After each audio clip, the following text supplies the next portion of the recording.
ధనస్సు రాశి. ధనస్సు రాశి అనగానే మూల 1, 2, 3, 4 పాదాలు, అలాగే పూర్వాషాఢ 1, 2, 3, 4 పాదాలు, ఉత్తరాషాఢ 1వ పాదం, ఇవన్నీ కలిస్తేనే ధనస్సు రాశి. ధనస్సు రాశి వారికి గురువు ఏప్రిల్ 30వ తారీఖు వరకు పంచమంలో సువర్ణమూర్తిగా ఉంటాడు.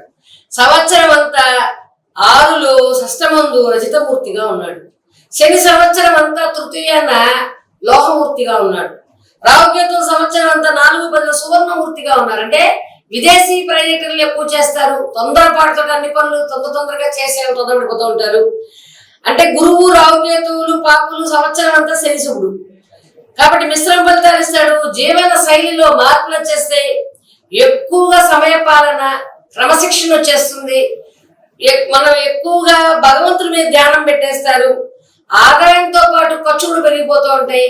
విదేశీ గమనానికి మనకి ఇంత సంపాదించుకుని చాలు, మనం దైవధ్యానంలో గడుపుదామనే ఒక తెలియని ఒకటి ఏర్పడుతుంది, నిరాశ ఏర్పడుతూ ఉంటుంది.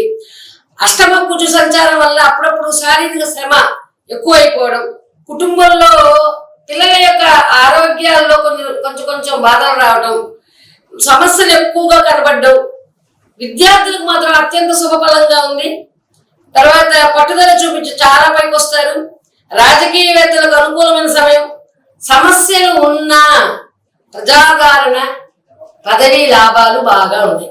కాబట్టి ధనస్సు రాశిలో ఉన్న రాజకీయ నాయకులు బాగానే ఉంటారని చెప్పుకోవచ్చు. కాబట్టి ఈ యొక్క ధనురాశి వాళ్ళకి ఈ సంవత్సరం అంతా దక్షిణామూర్తి కవచాన్ని పాలన చేసుకుని శనగలు దానం చేసుకోగలిగి, శనగలతో ఏమైనా లడ్డు కానీ అలాంటివి ఏమైనా తీపి పదార్థాలు నైవేద్యంగా ఉంచి వాటిని మీరు ఎవరికైనా పేదలకు వితరణ చేసి, బట్టలు వితరణ చేసి, చెప్పులు వితరణ చేసి చేయగలిగితే మీకు మంచి ఫలితాలు వస్తాయి. ఎప్పుడైనా చూసుకోండి, మీరు ఏదైనా దానం చేయాలంటే దేవుడికి చేయటం కాదు, పేదలకి దానం చేయాలి. పేదలంటే రోడ్డు మీద కూర్చున్న ముష్టివాళ్ళు కాదు. మన పక్కనే మనకన్నా ఆదాయం తక్కువగా ఉండి బాధలు పడుతూ బయటకు అడగలేక ఒక ఇల్లు కట్టి మధ్యలో ఆగిపోయిన వాళ్ళు, అలాగే ఒక పెళ్లి చేద్దామని ఆలోచిస్తూ ఆగిపోయిన వాళ్ళు చాలా మంది ఉంటారు.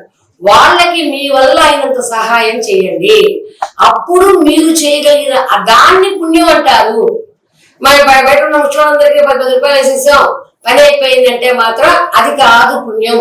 వాడు పని లేకుండా కూర్చుని అలవాటుగా ముచ్చెత్తుకుంటున్నాడు.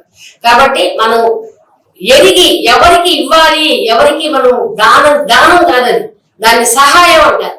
అలాంటి సహాయాలు చేస్తే మనం ఎక్కువ ఉన్నతమైన సంవత్సరం కాదు, సంవత్సరాలు సుఖంగా ఉండడానికి అవకాశాలు ఉంటాయి. సర్వే జన సుఖినో భవంతు.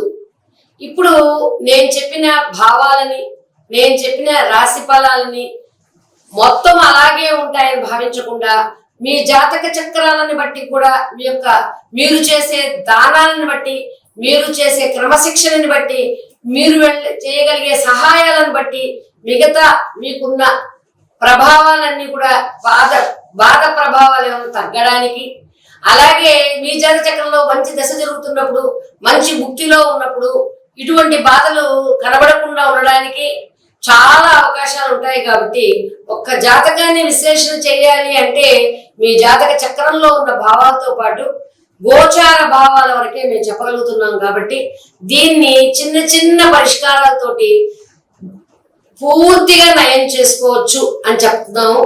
ఆ నయం ఎలా చేయాలి అంటే పక్క మనిషికి సహాయం, పక్క మనిషికి ఓదార్పు చేయగలిగితేనే అమ్మవారికి పాలాభిషేకం, శివుడికి తైలాభిషేకం అని మేము చెప్పిన దానికన్నా ఎక్కువగా మీరు సహాయం ఎంత చేస్తే, ఉన్న వాళ్ళకి గది లేని వాళ్ళకి చేస్తే మీకు అంత ఫలితం కలుగుతుందని చెప్పడానికి నేను సందేహం లేదు. కాబట్టి మీ అందరికి మరొక్కసారి ఈ యొక్క క్రోధినామ సంవత్సర శుభాకాంక్షలు తెలుపుకుంటూ నమస్తే.